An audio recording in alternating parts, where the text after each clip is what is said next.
Kotagede is one of the oldest walled cities of Java, dating back to the 16th century Mataram Empire. It is also home to silversmiths who have been producing some of the finest silverware for centuries. Together with the AirAsia Foundation and Arkom Jogja, the Selaka Kotagede silversmiths continue to breathe new life into this age-old trade. Join me, Daphne Paez, as we explore the rich Javanese culture and more here in Yogyakarta.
The Executive Director of AirAsia Foundation.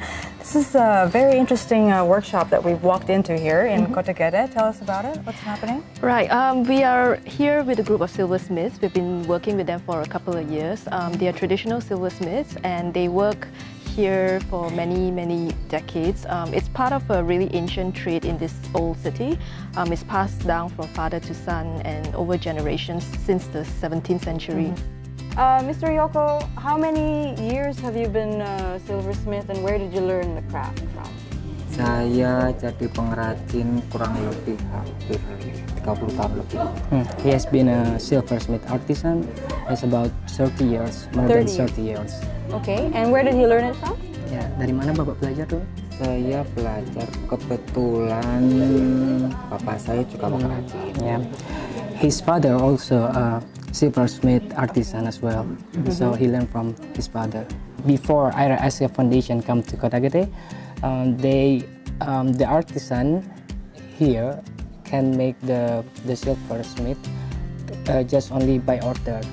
But after coming AirAsia Foundation, they can create a product, can design a product, getting new knowledge, and then can make based on the identity of Kotagede. When we found this group, we worked with a group of community architects who did a mapping of this old city and found that the trade has been declining in the last 100 years.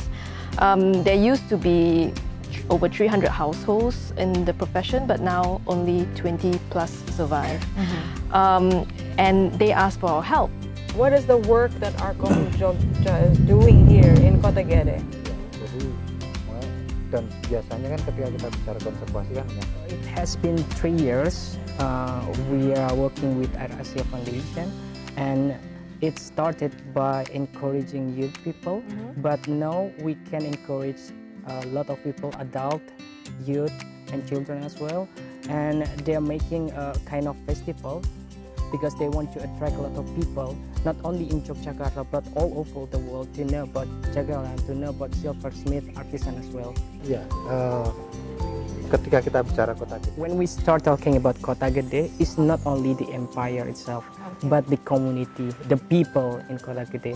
So when we talk about conservation, it doesn't stop by preserving the building, but the community, the people. So AirAsia Foundation came in and offered the expertise and the knowledge for design and packaging, like you mentioned. Partly. The first workshop took place in 2014 was partly funded by the British Council. We don't have design expertise, and we actually offer them business expertise. But the British Council came in at that time and said that they wanted to work with us. So we said, oh great, it's a good opportunity, and we're looking for design experts. They found the jewelry program designers at Central St. Martin's in London. Oh, wonderful. And they came here for a week-long workshop. We opened it to all the active silversmiths in the old city. We were taken through the latest in design innovation, and they have a little brief at the end of it. They have to produce a series of small charms that we can help them sell on AirAsia.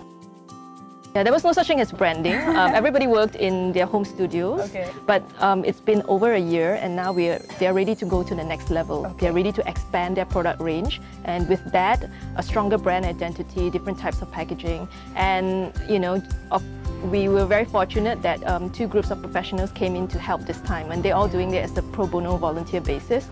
So one of it is a lady called Miss Gigi Lee. She's the Chief Creative Officer of an ad agency in Kuala Lumpur, and she's working with us on the product design.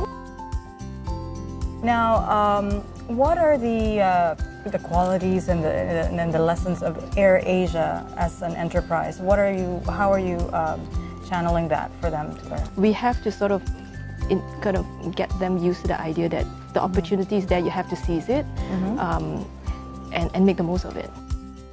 Getting branding into their business, which is something, again, they would never think of, but it's something that's second nature to AirAsia, branding and marketing. So it's really to share those business expertise. Senang karena terus saya menginginkan. They're really proud and they're really happy because there are a lot of knowledgement from the outside, and they believe that by joining this kind of program, it can improve their salary as well, and also they want to invite a lot of people to come to Kotagede and know silversmith original from Kotagede. We want that not only Kotagede people know about this silversmith artisan, but all over the world.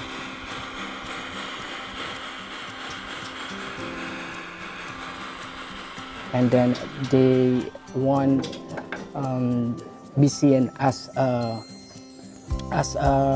artisan, not as a creator, not as a labor.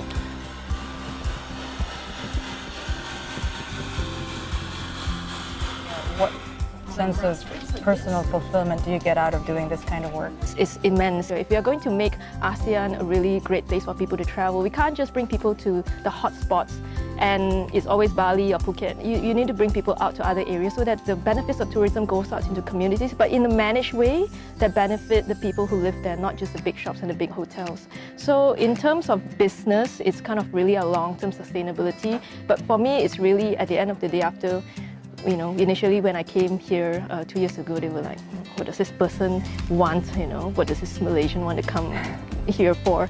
But now, there's no such question. You come here, every time I say that, okay, I'm going to be here, everybody turns up, and everybody participates, and these are really senior craftsmen as well, so it's a respect that they also give to us, and we also honor that. Shape like this, shape like this, and then so the community came up with this walking tour, and you have 3 options, different tracks, and you could see the silversmiths, some culinary delicacies. Very local type of tourism where you really walk around and get to know the community well.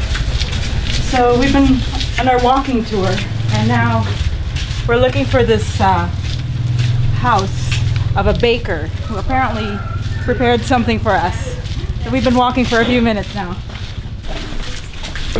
We have arrived at the home of the baker, and we went through so many narrow streets, but as you can see, the only mode of transportation aside from walking is the motorcycle. So this is a dessert, a sweet thing that Mr. Akung made for us, and it's Putri Mandi. Yeah, so literally it means princess taking a bath. It's gelatinous looking. Yeah, that's right.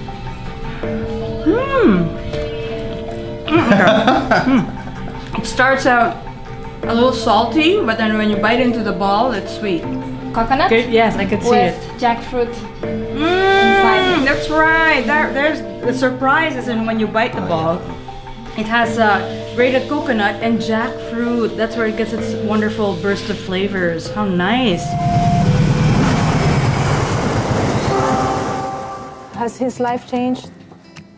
Untuk perubahan banyak sekali. He feeling proud about being an artisan, and in the future, before joining this program, he doesn't really want his children to be an artisan as well. But after joining this program, he believed that artisan is a good job, and he really want his children to be an artisan as well.